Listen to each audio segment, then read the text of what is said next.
Hi Lisa, it's ML here. Happy birthday. I'm sorry I can't be there with you on this special day, but I'm trying to do the next best thing. I went through some of my old photos. We've got a lot of old photos together, and I thought maybe it'd be fun to show you on this video card. So let's see how it goes. This is all live, basically unrehearsed, which adds an element of excitement.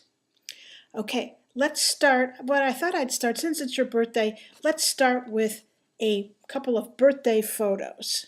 Okay, here is a classic birthday photo from our childhood. You can see you in the front wearing a blindfold, your mother looking sort of worried, and me hiding in the very last person in the back. This, and I think you're wearing this yellow blindfold. See if you can get a little closer to see. Yellow blindfold, and you're holding something in your hand, menacing. I was worried for a while, but I decided it actually is an innocent game of pin the tail on pin the tail on the donkey. With the birthday party themes, let's go to one of my very favorite birthday parties, my 5th birthday party here in that picture was in your family room. This one is in my family room, and you also are there. You are the second person right there. I'm at the head of the table, and of course we have streamers and balloons. This was my 5th birthday party. The reason it was so fun was because we got the activity for the birthday parties was to make hats out of Chinette bowls, and then to decorate these hats with plastic flowers and plastic fruit, which were purchased for the occasion from Flower City. And then my sister put holes. Here's a picture of my sister. She put holes with a knife. She's the one in the middle there. And we tied the ribbons around them. And in fact, this is such a good idea. I am resurrecting it for my 50th birthday party, which is coming up next May. I'm very excited about that. Here's another party. I don't know why it would be had, because according to the back of this photo, this was February 1965. No significant event occurred. Nonetheless, here we all are, once again, in this time, not in the family room, but in the basement. And here you are on this end. Here I am on this end. And here's my sister.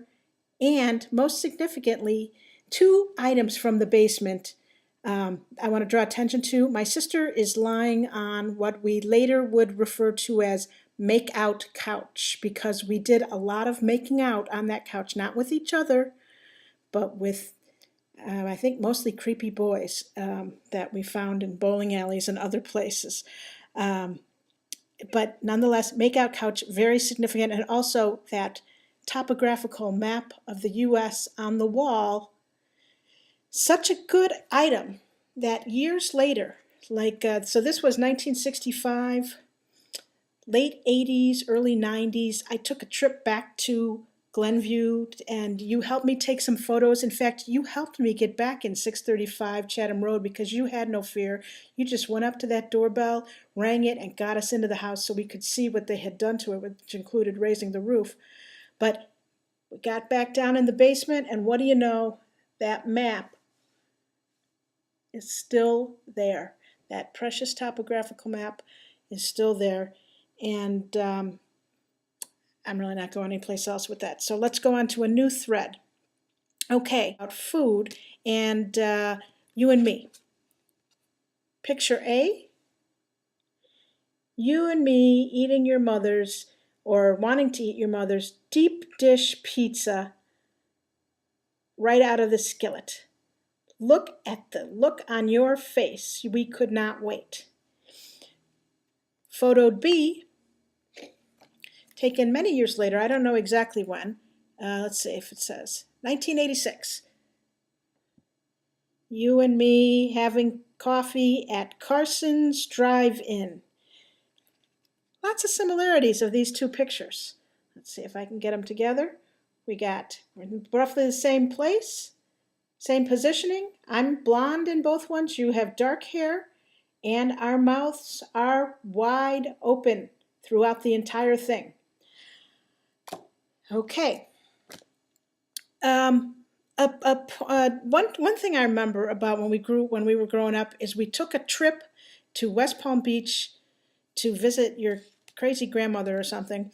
And here's a picture from the airport of us waiting to get on the plane. And what I want to note about this one is that we are wearing pantsuits, because back then, this was spring of 1974. Good documentation, Mom, thanks. In the 70s, really, if you were going to fly on a plane, you needed to have a new pantsuit. And we did. And we had a wonderful trip. It involved fishing and being frightened every time we had to get into a car with your parents. Okay? Enough about you. Enough about me, you say. I think you might be thinking, what's in it for Monica and Morgan? Well, this picture for one, I think this was taken at a time when I visited when you lived in Deerfield in a different place. But anyway, really good picture. Nice shot of all the kids, looking natural, looking healthy, and all around looking good. I have some pictures. You may have seen that picture before. Maybe you have, maybe you haven't. But I have a couple that, Monica, I'm pretty sure you haven't seen. Like, say, for example, this one, which is called, affectionately, Baby in a Drawer. Okay, let me try maybe which is the best way to view this. Certainly not that way, because that would be baby upside down in a drawer.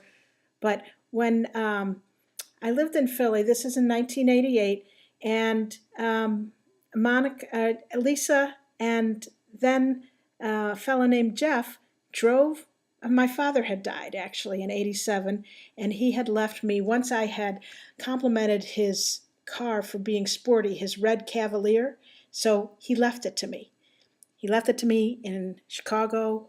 I was in Philly, and Lisa and Jeff offered to drive it across the country with baby Monica, and also they brought a dining room table. In fact, they brought this dining room table with them, which was my parents' dining room table from when they got married in 1950. Actually, really a good table with leaves, and still have that one today. But here's a picture of Lisa with baby Monica in my 4-story walk-up 4626 Spruce apartment.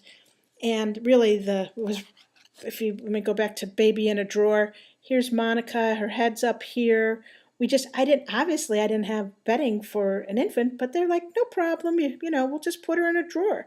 And we made a nice soft bed, and you slept like a baby, which is, you can tell exactly like what you were. Here's one more enduring picture of you in the Spruce Street apartment in Philadelphia when you were less than 1 year old. Okay, I want to close up with a couple of pictures interconnected. One, right here, this is undated, but I think it's around 1974. You and me, Lisa, in my backyard, basically looking good. I think any way you look at this, we're looking good. And I don't know what the occasion was for this one, but this was us in our youth, at the peak of our youthfulness before life gets more complicated. And then this is a matched pair to close this up with. Here's the other one, back on that trip that I took in the late 80s, early 90s. Here is you and me in a very similar position. In fact, I think we were trying to recreate that picture. Let me zoom out, as they say in the business. You and me then, way then. You and me then, but not quite that much. And what are we holding in this picture? We happen to be holding this book opened up to this photo, and the circle goes round and round. Happy birthday. I wish I could be there with you.